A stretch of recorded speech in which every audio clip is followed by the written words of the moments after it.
She said it was just a girl's trip, laughed it off when I asked why she packed perfume, heels, and a bikini I'd never seen before. "Don't be paranoid, Jason," she said. "It's just some harmless fun." But when she came back, she wasn't the same. Her glow was gone, her smile forced, and within weeks, I learned the truth that shattered everything. She came home pregnant and carrying an STD. That was the moment my heartbreak turned into something far colder. Revenge. I'm Jason, 35, married to Emma for 8 years. We had what everyone thought was a perfect marriage. She was funny, social, and everyone loved her. I worked hard, maybe too hard, to give her the life she wanted. The house, the car, the weekend dinners. But lately she'd changed, distant, always texting someone, always laughing at her phone. Then one night she dropped the bomb. "Babe, I'm going on a girls' trip to Miami." Just 4 days. I need some me time, you know? It caught me off guard. Emma had never traveled without me before. "Who's going?" I asked. She listed names, her best friend, 2 co-workers. The list sounded real enough.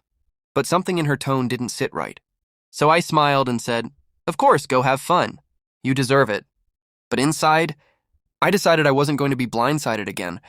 The night before she left, while she was in the shower, I placed a small tracking tag in the lining of her suitcase. The kind used for lost luggage. I didn't plan to spy, but I needed peace of mind. The day she landed, the tracker showed she wasn't in Miami, not even close. She was in Las Vegas. I didn't text. I didn't call. I waited. Her social media went silent, and the few pictures she sent looked fake, like they were taken from somewhere else. When she returned 4 days later, she hugged me tightly. Too tightly. "How was Miami?" I asked, forcing a smile. "It was amazing," she said, her voice shaky. "We partied so much I'm exhausted." But her suitcase had a tag from a Vegas hotel. She hadn't even tried to remove it. Over the next few weeks, she started feeling sick.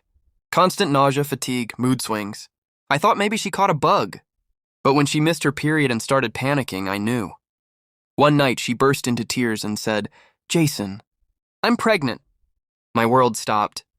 We'd been careful, and I hadn't touched her in weeks before that trip. So I asked calmly, "Are you sure it's mine?" Her silence said everything. She tried to explain, said she'd made a mistake, that it was just one night. But the final blow came. When her test results showed she also had an STD, she looked me in the eye and said, "It must have been from a public pool or something." That was it. The lies, the betrayal, the disrespect. I was done. But I didn't scream. I didn't cry. I smiled. Because I knew exactly how to make her regret every choice she made.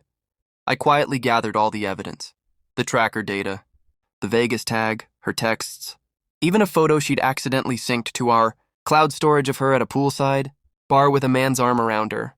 Then I went to her parents, sat down calmly, handed them the folder and said, "I thought you should know what your daughter's been up to."